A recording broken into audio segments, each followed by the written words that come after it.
आज मैं आपके साथ फिर से हाजिर हूँ लेकर और एक मजेदार फिल्म जिसका नाम है ट्रेन बुसान, जो कि 2016 में रिलीज हुई थी, जिसे क्रिटिक्स की तरफ से काफी अच्छा रिस्पांस मिला था। और मैं पर्सनली आपको बताऊं तो मुझे ये फिल्म काफी अच्छी लगी और इसकी एंडिंग काफी इमोशनल है, जो कि आपको थोड़ी देर में पता ही चल जाएगा कि ऐसा क्यों है। तो मूवी की स्टार्टिंग में एक आदमी दिखाया जाता है जिसकी गाड़ी से एक हिरन टकरा जाता है। उस वक्त उस हिरन को देखकर लग रहा था जैसे वो मर गया हो, पर वो थोड़ी देर बाद जिंदा हो जाता है और अजीब सी हरकतें करता है और उसकी आईज बिल्कुल ही अलग हो जाती हैं। फिर उसके बाद हमें फिल्म का एक मेन कैरेक्टर दिखाया जाता है जो कि एक बड़ी फर्म का मैनेजर होता है और उसका डाइवोर्स हो चुका होता है। उसे स्टार्टिंग से ही काफी सेल्फिश भी दिखाया जाता है, जो सिर्फ अपने और अपनी बेटी के बारे में ही सोचता है, पर काम में बिजी होने की वजह से वो अपनी बेटी का भी ठीक से ध्यान नहीं रख पाता। नेक्स्ट डे उसकी बेटी का बर्थडे होता है और वो उससे जिद करती है कि उसे उसकी माँ से मिलवाने बुसान लेकर जाए। वो अपनी बेटी की बात मान लेता है और दोनों एक ट्रेन से बुसान चल पड़ते हैं। उस ट्रेन में काफी पैसेंजर्स थे, जिसमें सैंग हुआ, उसकी प्रेग्नेंट वाइफ संग जियोंग, उसके अलावा एक हाई स्कूल की बास्केटबॉल टीम थे। जैसे ही ट्रेन का डोर ओपन होता है तभी वहाँ से एक लड़की भागती हुई आती है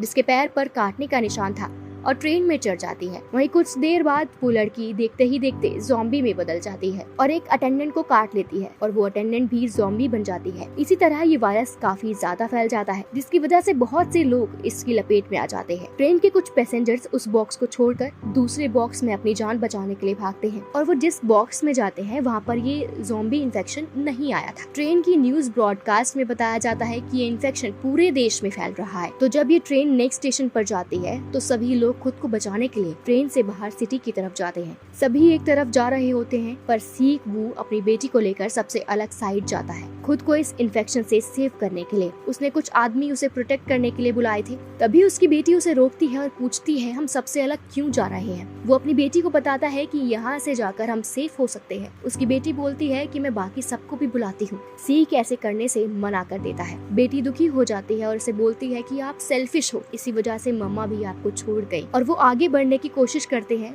तभी उनके पीछे एक आदमी आता है और बोलता है मैं भी तुम्हारे साथ चलूंगा, तुम यहाँ से सेव जाओगे। तभी उस आदमी को सामने से आता हुआ एक और आदमी दिखता है जो कि एक ज़ॉम्बी बन चुका होता है। तभी सीक अपनी बेटी की तरफ भागता है। जैसे ही उसकी बेटी पर ज़ॉम्बी अटैक करने वाला होता है, उसे सैंग हुआ बचा लेता है और उसकी बाइक सीक की बेटी को लेकर वहाँ से ट्रेन की तरफ भाग जाती है। सैंग हुआ, सीक और बास्केटबॉल की टीम से बचा हुआ एक लड़का यंग वू ट्रेन की तरफ खुद को बचाने के लिए भागते हैं और खुद को बचाकर ट्रेन में चढ़ जाते हैं। तभी उन्हें पता लगता है कि सीक की बेटी, सैंग की वाइफ और उस यंग वू की जीएफ इसी ट्रेन में अलग अलग बुग्गी में सेफ हैं। तो वो अपनी बेटी और वाइफ के पास सेफली पहुंचते हैं। लेकिन वू की जीएफ जिस बुग्गी में होती है वहाँ के लोग बुग्गी का गेट ओपन नहीं करते, क्योंकि उन्हें लगता है कि वो सब इन्फेक्टेड है। गेट ओपन न करने की वजह से सैंग हुआ भी इन्फेक्टेड हो जाता है। बचे हुए लोग जैसे तैसे उस वुगी में जाते हैं। COO नाम का एक आदमी उन्हें उस वुगी से बाहर निकाल देता है। तभी वहाँ बैठी हुई एक लेडी जो कि अपनी बहन के ज़ॉम्बी बनने से बहुत अपसेट थी, वो जाकर वुगी का गेट ओपन कर देती है और सभी लोग इन्फेक्टेड हो जाते हैं। बस COO और वो लोग बच जाते हैं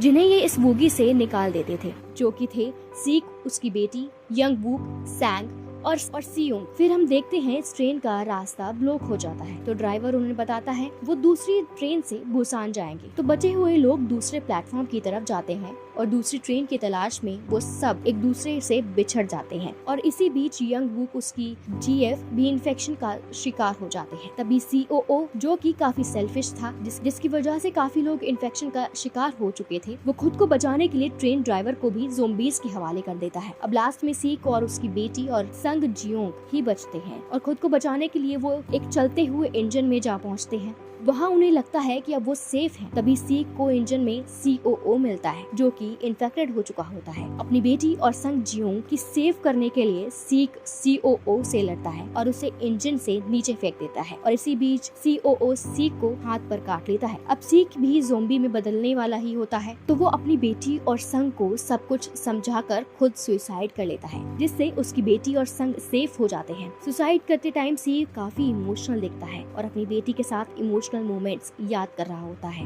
ये सीन्स देखने में काफी ज्यादा इमोशनल होता है। अब बचे हुए सीक की बेटी और संग जियोंग बुसान पहुंच जाते हैं। ये दोनों ही थे जो उस वायरस से सरवाइव कर पाते हैं। वो आगे की तरफ बढ़ते हैं तो वहाँ पर कुछ सोल्जर्स दिखाए जाते हैं जो बुसान को ज़ोंबीज से प्रोटेक्ट कर रहे होते हैं, और उन दोनों को देखकर भी सोल्जर्स समझ गए थे कि शायद वो दोनों भी ज़ोंबीज हैं। बस वो उन दोनों को शूट करने ही वाले होते हैं, तभी उन्हें एक सॉन्ग सुनाई देता है जिसे स्वान गा रही होती है। तभी सोल्जर्स समझ जाते हैं कि ये कोई ज़ोंबीज नहीं, रियल ह्यूमन सर्वाइवर है। स्वान वही गाना गा रही थी जिसे वो हमेशा से अपने पापा के लिए गाया करती थी। यहीं पर मूवी एंड हो जाती है। तो दोस्तों, ये थी ट्रेन टू बुसान की कहानी। आपको ये मूवी कैसी लगी हमें कमेंट सेक्शन में जरूर बताएं, और आपको अगर ये वीडियो पसंद आई हो तो लाइक, सब्सक्राइब और शेयर करना ना भूलें।